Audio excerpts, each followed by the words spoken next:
Wow, what a start to this month already. How have you guys been traveling? For those of you that don't know, I'm Yildiz from Yildiz Reading, so psychic medium, clairvoyant, and intuitive astrologer. If you do need a booking, you can go to the link directly below, or if you want this content pre-release, you can visit our website where we host our Sage Inner Circle Network landing page and sign up so that you can join our club. Now, let's look at this. You know, this is really coming full circle. And I have been saying this to the individuals via Sage in a Circle Network, that this has really been, last month we were in the waiting room.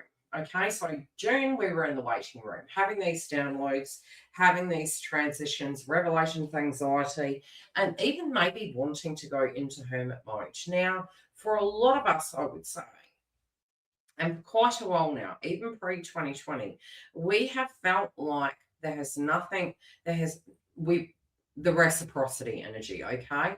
Now, for the karmic individuals, I think this is a pretty profound reading in a sense of shifting out of an entangled imprisonment situation. So this can be marriage, contract, partnership, could also be a connection. It doesn't have to be a romantic one. I want you on this month's occasion to look at all those areas and the circumstance surrounding you or your counterpart, because this is a cycle we directly are wrapping up with this nodal shift. Now, this can be, and I'm going to talk about it, of how this is happening to this, to the direct area. So if it's a person, place, or thing, this is how they are receiving it. This is what is occurring to that. So this does signify we are moving out of a karmic cycle. This whole reading, it's just oozing of it. The crowning energy. Abandonment, entanglement in contracts and where they directly are not resonating any longer. You know, the 8th house in astrology is reciprocity. It's give and take. It can be your partner's income.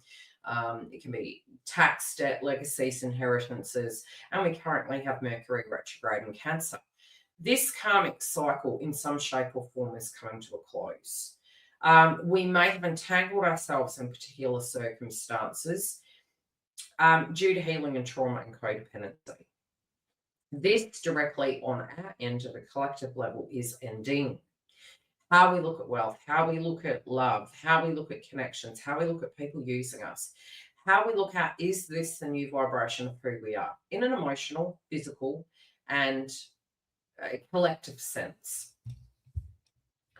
Now, does it mean that those entities are happy about this? No. Although in the most recent past, they were attempting to get things back to how they wanted it to be, this has not held its rebirth. This has not held its grand entry. And, you know, some of these things I do feel they're living on borrowed time. This borrowed time, I do feel in the context is we are going to move into a desire to have the give and take. And if the give and take and the balance and the harmony in life has been really wearing us down, we're going to find these situations are really going to start dissolving.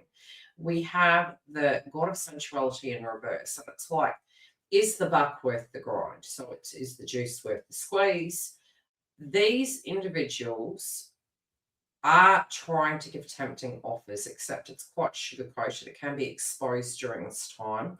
And individuals involved with them are going to find things less tantalizing. They're also going to notice the codependency and be cutting cords around these circumstances and feeling that they can't be manipulated, not due to emotional circumstances, which I think is extremely healthy that we have Mercury retrograde in Cancer, because we had a lot of squares with Jupiter in Cancer.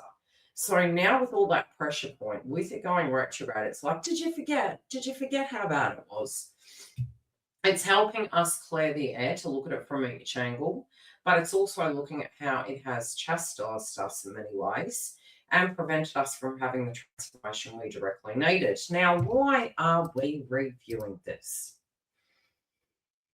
Sometimes it can mean that it has delayed and stagnated our changes. So we need to go back with a microscope and look at why this has happened, where, what areas, how we're directly connecting with these things. And look at the energy healer.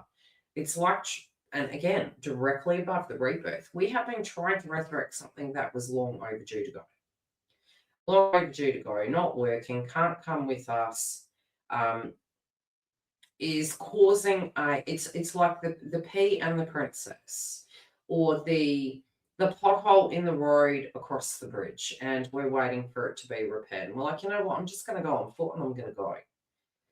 This has affected anyone who has been involved in this energy of, how would I say, sticking up for yourself, speaking for yourself, doing your own thing, and putting others above you at all times. And I don't think on this occasion they're hoping you will go with the flow in all these areas and facets in this karmic cycle. Although I'm not seeing that that's so. I'm seeing this person is really hoping to manipulate the path back. Maybe not saying everything. Maybe even knowing deep down that it isn't working, however, hopeful that it can continue on and things can just go back to the way they used to be before. I don't see that happening. I really do not see that happening. Now, we're going to go into clarifying because I feel this holds more context.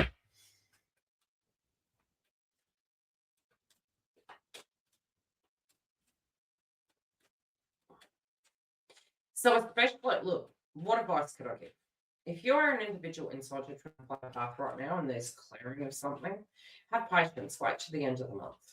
Don't throw the baby out with the bathwater. Try and have courage, flow.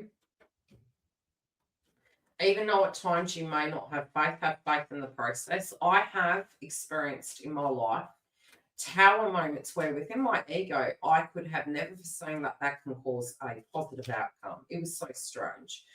Because everything in the 3D, like sitting in a box room and you cannot see an exit, you can't see a door, and you're like, oh, I don't know how this is going to get out of dodge. I really cannot foresee. And a lot of times, divine feminines, for example, do try to problem solve. Sometimes nature just comes in naturally and creates that doorway. So even in a tower moment, it causes a doorway. So we may have some of those circumstances happening where we need to trust the process. However, these individuals are, trying to really rock our faith in ourselves, trying to stop us from believing in ourselves that we actually can move beyond this and to go back into the inner child of believing we are incapable. However, we are getting the Pluto card coming up there at the heart of it. And this tactical manipulating tactics are simply not working anymore. The journey has begun. It has been hard for all of us to maintain consistency.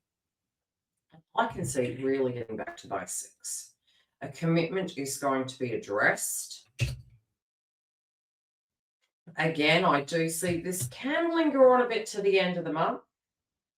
Keeping the cards very close to the chest, and there are going to be some valuable outcomes.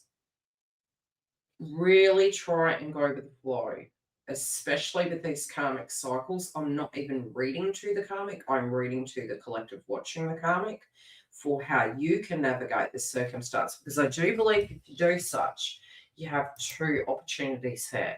You either realize something isn't for you and you allow the evolution of the cycle to unwind, or you directly get dragged into it in a very toxic sense. And I feel for 90% of us, that's simply not going to happen. For some of us, this is something physically coming to a head.